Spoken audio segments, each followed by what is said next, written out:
તો જો, હજી તો છે ને તને, હા, 1 મહિનાથી તને કહું છું કે તારા બાપ પાસે જઈને 50,000 રૂપિયા લઈ આવી, પણ તું મારી વાત જ નથી માનતી. જો હવે હું તારા કેવા હાલ કરું છું. આજે તો છે ને તારી હાઈટ મળી ગઈ. હવે છોકરી, હવે લાકડી છોડ, જા જા, તારા જેવા છોકરાઓ છે એમની સાથે રમવા જા. ચાલ અહીંથી નીકળ. હા જઈશ, પણ પહેલા તમે જે આ ગંદી રમત શરૂ કરી છે ને, હા, એને તો બંધ કરી દો.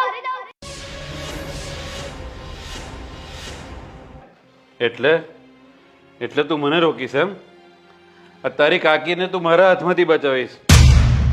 હા, હું બચાવીશ મારી આંટીને, હું છોડાવીશ તમારા ત્રાસથી એમને. કારણ કે કોઈ નમાલો માણસ એક અબલા સ્ત્રી પર અત્યાચાર કરે એ મને જરા પણ પસંદ નથી. અત્યાચાર હું કરતો નથી, પણ અત્યાચાર કરવા માટે મને આ મજબૂર કરી રહી છે. 1 મહિનાથી એને કહ્યું છે કે તારા બાપ પાસે જઈને 50,000 રૂપિયા લઈ આવ, મારે બાઇક લેવી છે, પણ માનતી જ નથી. શું કામ લઈ આવે આંટી એમના પિયરથી 50,000 રૂપિયા? તમારે જો બાઇક લેવી હોય તો તમારા જ પૈસે લો ને. જે માણસ પોતાના બૈરી અને છોકરાના રૂપિયા ઉપર નભે છે ને, એ માણસ મર્દ ના કહેવાય, બાયલો કહેવાય, બાયલો. એ છોકરી, બોલવામાં જરા માપ રાખજે. તું બાયલો કહીને મારું અપમાન કરી રહી છે. તમે એક વાર નહીં 17 વાર બાયલા છો.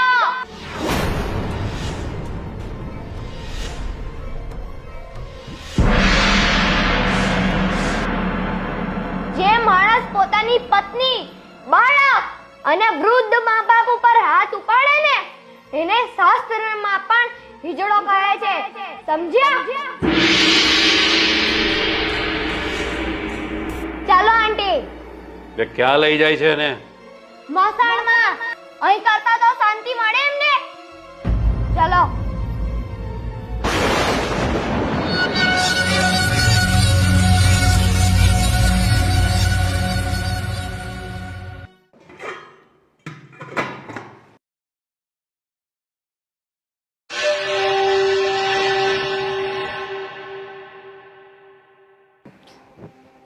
અરે આશાબેન, શું થયું? કેમ તમારું મોઢું આમ પડેલું છે? કિંજલબેન, આજે ફરી મારા પતિએ મને મારી. હે ભગવાન, ખબર નહીં આ રોહનભાઈને શું થઈ જાય છે. કેમ તમારા પર હાથ ઉપાડે છે? કેમ આવું વર્તન કરે છે? કંઈ સમજાતું નથી મને. શું પ્રોબ્લેમ છે એમને? શું કામ મારે છે તમને આમ? કિંજલબેન, મારા લગ્ન વખતે મારા પિતાજીએ મને એટલું દહેજ નથી આપ્યું, અને રોહન મને મારીને છાસ વરે મારી પાસેથી દહેજની માંગણી કરે છે અને મને મારે છે. મને પણ આ જ પ્રશ્ન હતો આશા. મારો પતિ પણ મને દહેજને લઈને બહુ જ ત્રાસ આપતો હતો, એટલે જ તો હું મારા પતિને છોડીને શ્રેયાને લઈને અહીં રહેવા આવી ગઈ.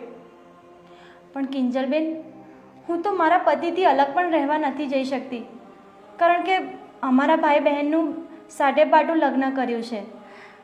જો હું રોહનને છોડી દઉં તો રોહનના કારણે મારા ભાઈનું પણ ઘર તૂટે, એટલે હું ચાહું તો પણ અલગ નથી રહી શકતી. ખરી મુસીબત આવી પડી છે તારા માથે. એક બાજુ આગ છે તો બીજી બાજુ કૂવો, અને વચમાં રહેતો કાંટાળી વાળ. બેન, મને સમજ નથી પડતી કે હું શું કરું. જાઉં તો ક્યાં જાઉં અને હું શું કરું? આંટી, જે કરવાનું છે મારે કરવાનું છે. હવે તમે કશું ના કરતા. શ્રેયા, શું કરવાની છે તું? એ હું કરીશ.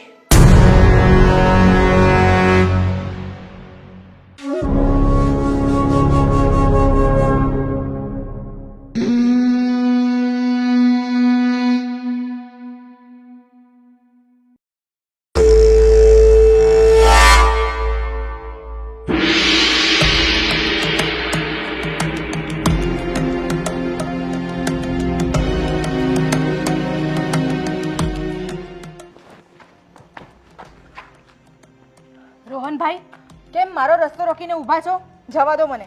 જવા દઈશ. પહેલાં મારી વાત સાંભળી લો. તમે જે મારી પત્નીને તમારા ઘરમાં ગાલી છે ને એને મોકલી આપો પાછી. અને બીજી વાત, તમારી દોઢ છોકરીને કહી દો કે મારા ઘરમાં માથું ના મારે. જુઓ રોહનભાઈ, અમને બંને મા દીકરીઓને તમારા ઘરમાં માથું મારવાનો કોઈ શોખ નથી. અચ્છા? અને અમે તમારી બાબતમાં વચ્ચે પડવા માંગતા પણ નથી. પણ હા, જે આ તમે કરી રહ્યા છો ને એ બહુ ખોટું કરી રહ્યા છો. ઘરની સ્ત્રી પર આવી રીતે અત્યાચાર કરવો એ ગુનો છે. મને શિખામણ ના આપશો. મારે શું કરવું શું ના કરવું એ બધી મને ખબર છે. અને રહી વાત આશાની, તો એ મારી પત્ની છે. હું એને મારું કે કૂટું ગમે તે કરું, મારો હક છે. કેમ કે હું એનો પતિ છું. સમજ્યા? પતિ એને ન કહેવાય જે પત્ની પર અત્યાચાર કરે અને મારે કૂટે. પતિ એને કહેવાય જે પોતાની પત્ની અને બાળકનું પોષણ કરે, એમનું જતન કરે. હું અહીંયા કંઈ તમારું લેક્ચર સાંભળવા માટે નથી આવ્યો. બરોબર છે? સીધી વાત, સાંજ સુધીમાં મારી પત્નીને મારા ઘરે મોકલી દેજો, નહીતર સરખાઈ નહીં આવે. એટલું યાદ રાખજો.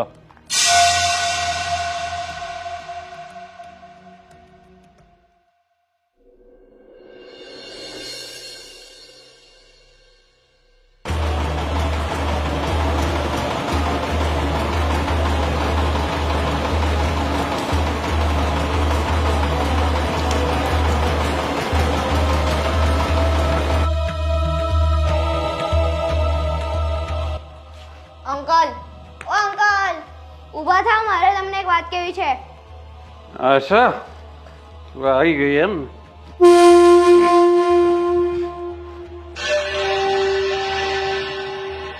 આંટીને તમારા ઘરે મૂકવા આવી છું. તમને સોંપું છું.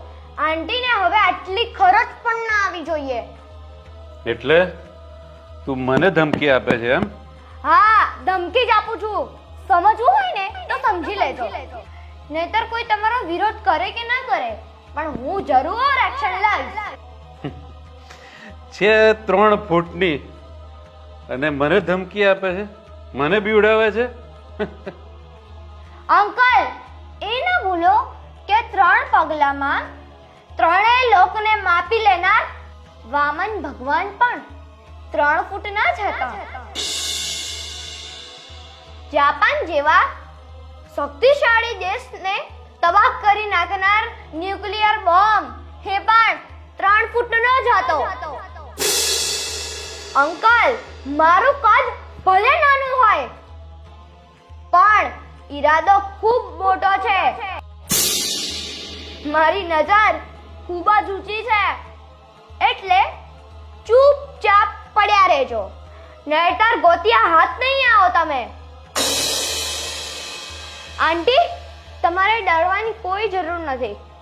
આ માણસ તમારું કોઈ નહીં ઉખાડી લે, તમને કંઈ જ નહીં કરી શકે. કારણ કે જે માણસ પોતાની સ્ત્રી પર હાથ ઉપાડે છે ને એનામાં કઈ દમ નથી હોતો. એ આખી દુનિયાનો સૌથી કમજોર માણસ હોય છે.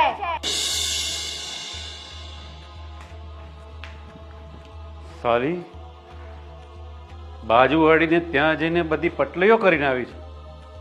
હે? અત્યારે તો મને કારખાને જવાનું મોડું થાય છે, પણ સાંજે તારી વાત છે. તું જોજે.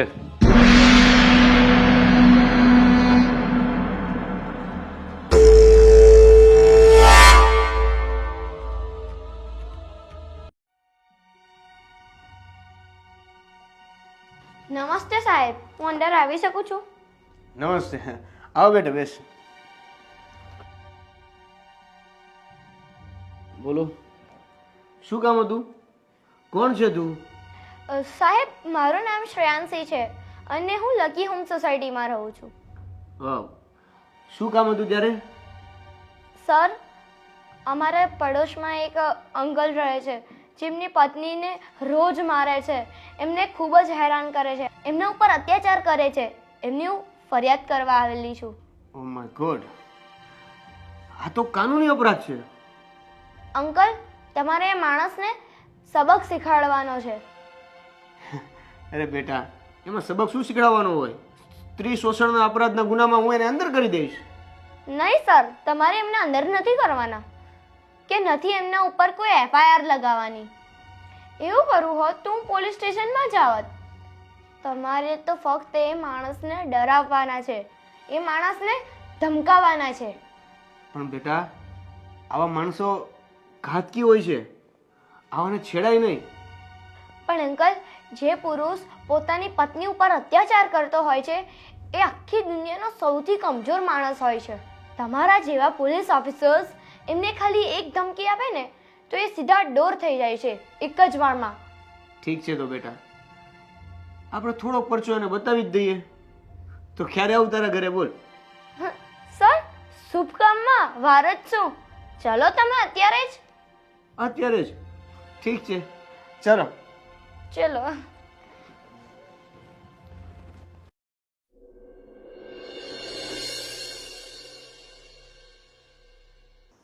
બોલ, શું કરવું છે તારે? તારા બાપ પાસેથી રૂપિયા લાવવા છે કે નહીં? મારા બાપ પાસે હવે રૂપિયા નથી. એમનું ઘર માંડ માંડ ચલવે છે તો તમને ક્યાંથી આપે? હવે બંધ કરો મને મારવાનું. અરે તારા બાપાએ જે કરવું હોય એ કરે, મારે રૂપિયા જોઈએ. એમને કે મારે 50,000 રૂપિયા મને મોકલી આપે, મારે બાઇક લેવાની છે. ખબર પડી ને?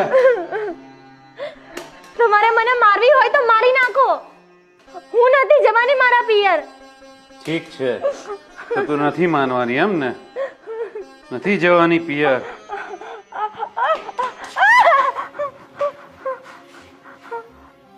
કૂતરાની પૂંછડી ગમે એટલી ધૂળમાં દાટો તો પણ એ વાંકીને વાંકી જ. આ કહેવત મેં સાંભળી તો હતી પણ આજે જોઈ પણ લીધી. નહીં સુધરો તમે, કોઈ કાળે નથી સુધરવાના.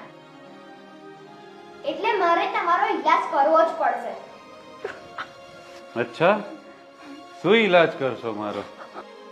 લો આ કાગળિયા, આમાં અલગ અલગ કલમ છે. અલગ અલગ કલમ ઉપર અલગ અલગ સજા પણ છે. હવે તમે પસંદ કરી લો તમારે કઈ સજા ભોગવવી છે.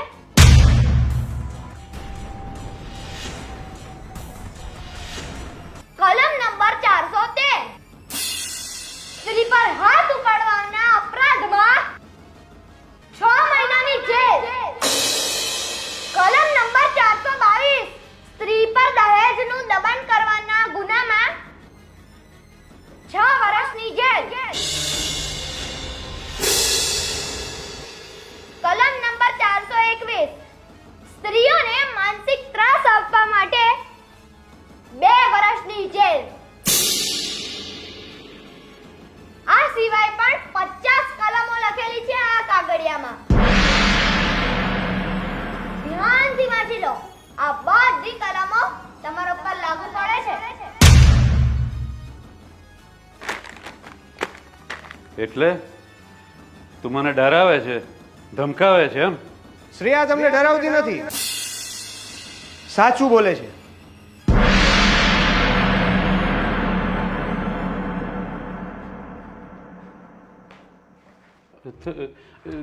સાહેબ, તમે અહીંયા? હા, હું સ્ત્રી અપરાધના ગુનામાં તારી ધરપકડ કરવા આવ્યો છું.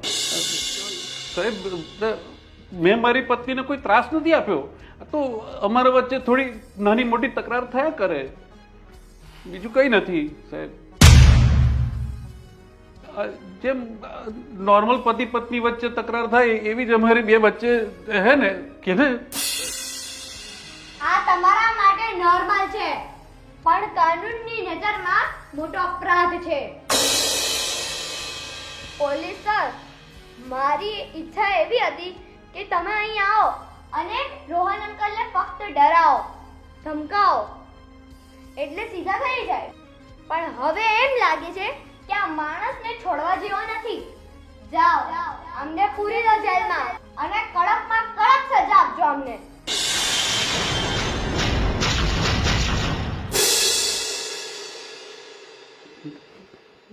નહીં સાહેબ, તમે મને પકડશો નહીં.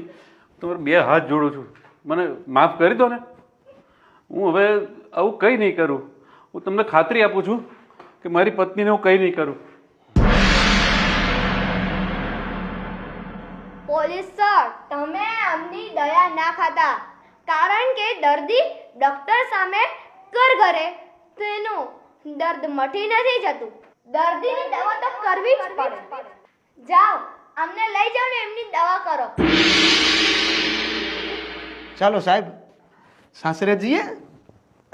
અરે રહેવા દો ને સાહેબ. નહીં, આનથી જ ના ના, આ તો પહેરું તો પણ નોકઝોક ચાલતી હતી ને. નીકળી ગયો સાહેબ. અરે ચાલો. રહેવા દો ને સાહેબ.